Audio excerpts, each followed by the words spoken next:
Hi, everybody, and welcome to another edition of Hawk Talk. I'm Chris Walker, alongside my broadcast partner, Chris Lucey. And, well, today the Harbor Hawks played a game against the Harwich Mariners. Unfortunately, they fell 5-4. It was a great game, a close game all the way through. And Chris Lucey's going to join me now. The game got started kind of like the rest of the season has for the Harbor Hawks. They gave up 3 quick runs in the second inning when Kevin Coulter kind of fell apart in that second.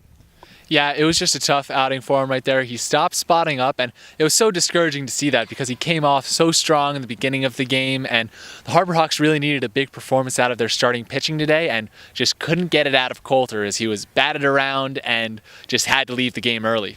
Right, he only lasted 3 1/3 innings before Nick Sandlin came on and finished the job there, got through the next inning, and then the Harbor Hawks bats started to come around, and they started to hit.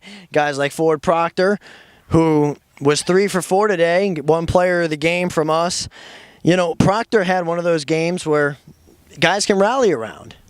Exactly, yeah, and Ford Proctor has been in a bit of a mini slump, only been batting .250 over the past week, so good to see him get back in the swing of things. The former All-Star, he's experienced in this league, and he's an important cornerstone to this team, which has some experience to it, so it bodes well for the squad as they're struggling right now, but could get back into it if they can just get their older guys to calm everybody down and make sure they stay in it for the long haul. The bullpen, Chris, was a great bright spot for this team today. Chase Haney only lasted a third of an inning, left with an apparent injury, but got through his batter.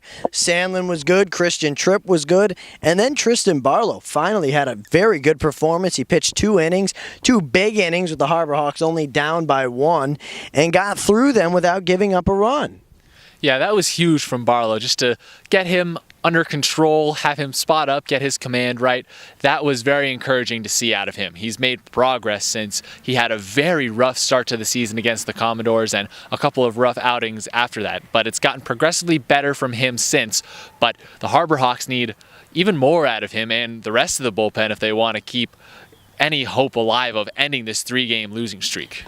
And they'll have a chance to do that tomorrow against YD, and then again the next day on the 5th against YD. Tomorrow's at YD.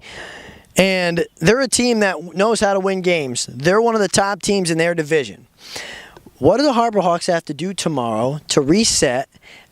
You know, think about a tough 5-4 loss as opposed to 2 blowout losses the 2 days before. What do they have to do to figure this out and get both pieces, pitching and hitting, to go in the same direction?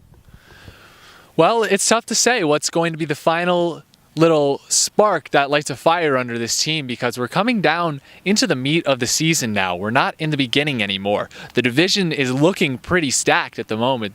The West, very tough. We're battling with Wareham to try and get out of that last spot. So maybe they just kind of have to let it sink in and realize we really need to up our game if we want to make a shot at going to the playoffs and ending that 3-year championship run that YD is on.